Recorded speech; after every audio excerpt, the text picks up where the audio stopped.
السلام علیکم ورحمۃ اللہ وبرکاتہ۔ ایک نئی ویڈیو کے ساتھ آپ کی خدمت میں حاضر ہیں۔ آج کا جو ہمارا سبق تنوین کے حوالے سے دو زبر دو زیر دو پیش اور جو لفظ ہے لفظ ہا ہے، اس لفظ ہا کو آسان انداز میں تنوین کے تینوں حرکتوں کے ساتھ تجوید کے ساتھ آپ کے سامنے پیش کیا جائے گا، اور خاص طور پہ اس لفظ کے پڑھنے میں بہت زیادہ غلطی کی جاتی ہے، اس کی بھی اصلاح کر دی جائے گی۔ تو چلتے ہیں سبق کی طرف۔ اعوذ باللہ من الشیطان الرجیم، بسم اللہ الرحمن الرحیم۔ سب سے پہلے لفظ ہا کو نکالنے کا طریقہ اور مخرج بتاتے ہیں۔ ہا، اس لفظ کو انتہائی نرمی کے ساتھ نکالنا ہے، کوئی کھچاؤ نہیں، کوئی جماؤ نہیں، بالکل نرمی کے ساتھ۔ اس کو ادا کرنے کے لیے سمجھایا جاتا ہے کہ منہ کے اندر جو ہوا ہے اس کو باہر نکالنا ہے۔ اس کے مقابلے میں ایک اور لفظ ہا، اس کو ادا کرنے کے لیے کہا جاتا ہے کہ پیٹ کے اندر سے ہوا کو باہر نکالنا۔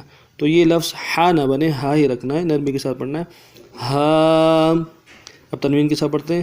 ہا دو زبر ہن، تنوین کا مخرج ہے غنہ کرنا ہے اور ایک الف کی مدار اس غنے کو کھینچنا ہے۔ ہا دو زبر ہن، ہا دو زبر ہن، ہا دو زیر ہن۔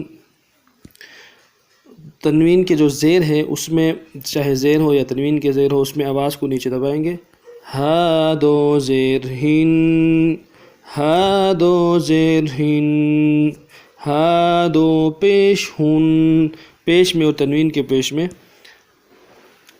ہونٹوں کو گول کرنا ضروری ہے، یہ مخرج ہے پیش کو ادا کرنے کے لیے۔ ہا دو پیش ہن، ہا دو پیش ہن، ہن ہن ہن۔ پھر سماعت میں ہا دو زبر ہن، ہا دو زیر ہن، ہا دو پیش ہن، ہن ہن ہن۔ اب تینوں کو ایک سانس میں رواں پڑھتے ہیں۔ ہن ہن ہن۔ سبق کے اندر جو بات سمجھ نہ آ جائے تو کمنٹس میں اپنی رائے کا اظہار ضرور کیجیے گا۔ نئے سبق میں آپ کی خدمت میں حاضر ہوتے ہیں، تب تک کے لیے السلام علیکم ورحمۃ اللہ وبرکاتہ۔